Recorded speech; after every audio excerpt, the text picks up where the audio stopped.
In August of 30 BC, the most powerful woman in the world sat on a golden couch, dressed in her royal robes, waiting for the end. Outside, the future emperor of Rome was preparing a celebration. He didn't want her dead, he wanted her alive. He wanted to drag the Queen of Egypt through the streets of Rome in chains. But Cleopatra VII was a woman who outsmarted her brothers, seduced the world's greatest generals, and identified as a living goddess. She had one final move left to play, one that would rob Rome of its greatest victory and turn her death into a 2,000-year-old myth. Today, we're going behind the legend to find out the calculated political reason Cleopatra truly took her own life. The Bloody Dynasty. To understand the end, we have to look at the beginning. Cleopatra wasn't just an Egyptian queen, she was the survivor of a brutal Macedonian Greek dynasty. Her family, the Ptolemies, had ruled Egypt since the death of Alexander the Great. And in this family, power was a blood sport. In 51 BC, Cleopatra's father dies. The tradition? She has to marry her 10-year-old brother Ptolemy XIII to rule. But this wasn't a happy home. By 49 BC, her brother's advisors plot her assassination. She's forced to flee Syria, but she doesn't go quietly. She raises a mercenary army, determined to take back what's hers. But while she was plotting her return, a massive Roman shadow was falling over Egypt. The Caesar Gamble.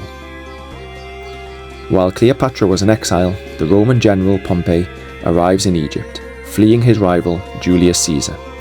Ptolemy XIII thinks he's been clever. He has Pompey murdered to impress Caesar. But this backfires. Caesar arrives in Alexandria, horrified by the murder of a Roman citizen. This is Cleopatra's moment. Legend says she has smuggled herself into Caesar's private quarters. Whether she was in a rug or just a master of timing, she convinces the world's most powerful man to back her. A brutal war follows.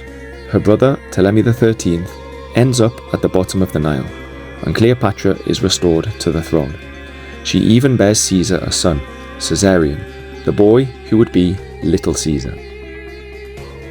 But in 44 BC, the daggers come out in Rome. Caesar is stabbed 23 times on the Senate floor. Cleopatra is forced to flee back to Egypt, her protector dead, and a new target on her back. The ultimate power couple. Egypt was suffering. Crop failures, hunger, and rising prices.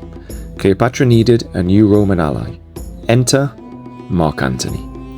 She meets him in Tarsus, and she doesn't just show up, she performs. She sails in on a ship with purple sails, dressed as the goddess Isis. Antony is instantly captivated.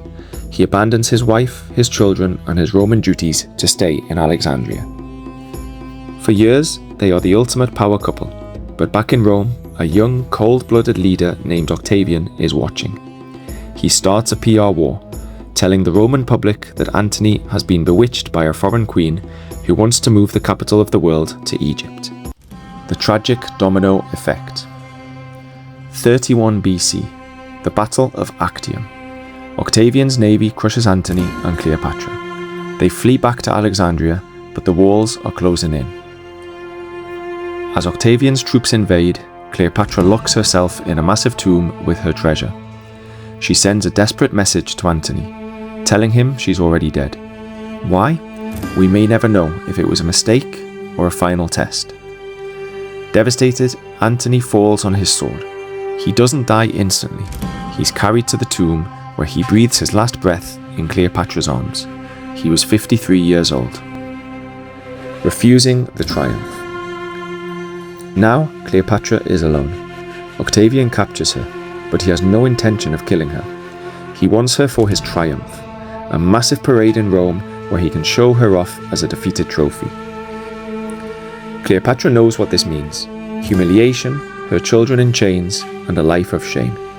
She tells him to his face, "I will not be led in a triumph." In August of 30 BC, she makes her move. While the guards are distracted, she carries out her final act of defiance. The famous story says it was a venomous asp hidden in a basket of figs. Modern historians suggest it was more likely a sharp pin dipped in a concentrated poison. Either way, when Octavian's men broke into the room, it was too late. The Queen of Egypt was dead. Octavian was furious. He had lost his prize, but even in his anger, he allowed Cleopatra to be buried alongside her lover, Mark Antony. Her death didn't just end a life, it ended the 3,000-year reign of the pharaohs and birthed the Roman Empire.